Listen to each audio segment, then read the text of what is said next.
Salut à tous. Toujours dans la partie chargement et je vais parler maintenant du poids propre de la couche de roulement. Donc la valeur de la charge ou bien l'intensité de la charge égale à 1,32 obtenue par un simple calcul effectué. Le matériau de masse volumique 22 kN par mètre cube et l'épaisseur de la couche égale à 6 cm, donc 6 fois 22 0,06 en mètres d'épaisseur en mètres multiplié par le 22, j'obtiens une intensité ou bien une charge surfacique qui est égale à 1,32 kPa, kN par mètre carré.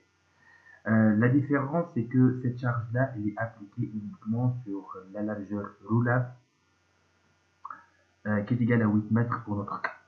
La largeur totale du tablier égale à 12,5 mètres, donc c'est une charge surfacique qui est appliquée uniquement sur une partie de la surface considérée. Donc, je clique d'abord sur le cas de charge pour que je puisse ajouter une troisième charge nommée couche de roulement.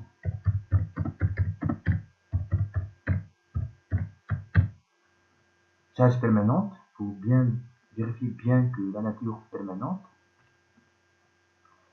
Et je passe par la suite à définir charge et je vais cliquer toujours sur les charges surfaciques.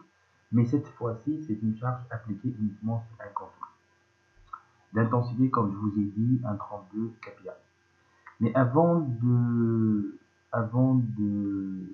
d'appliquer cette charge-là, je dois préciser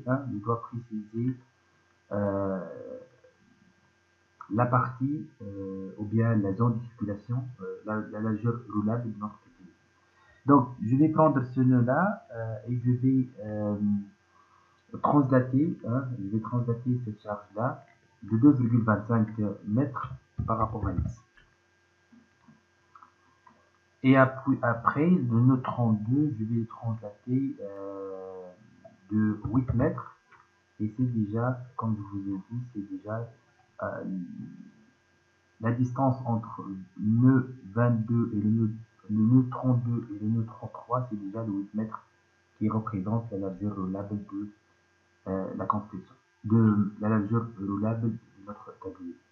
Après, je vais sélectionner les deux nœuds pour que je puisse translater ces nœuds-là de combien? De 20 par rapport à x. Donc 0 par rapport à x et 20 par rapport à x. Donc, j'obtiens maintenant nœud 32, nœud 33, nœud 34 et 35 sont les nœuds utilisés pour définir la zone de circulation et la largeur roulable de notre construction. Je reviens après. Il faut faire attention ici que la charge sélectionnée, c'est la couche de roulement.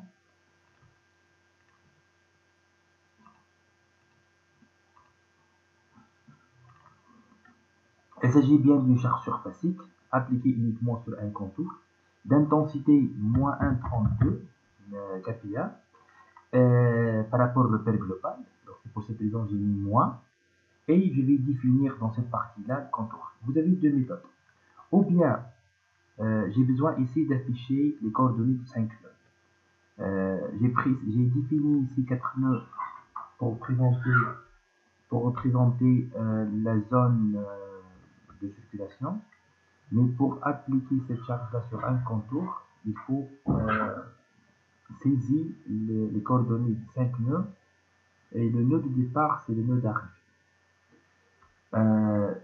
Saisis ici les coordonnées des différents nœuds en cliquant à chaque fois à ajouter puis appliquer pour qu'on puisse appliquer cette charge-là, ou bien tout simplement en utilisant directement le curseur. Je vais cliquer sur nœud 32, donc regardez au fur et à mesure les coordonnées de ce nœud-là s'ajoutent automatiquement. Après le nœud 34, nœud 35, nœud 36, nœud 33, et je reviens pour que je puisse ajouter cette charge-là, je dois cliquer sur le nœud de départ. Et la charge a été appliquée maintenant sur un contour bien définie que représente la zone de circulation et de longueur, c'est la longueur c'est la portée du pont, et de largeur, c'est la largeur roulable qui est égale à 8 mètres ici, obtenue par un calcul simple en fonction des données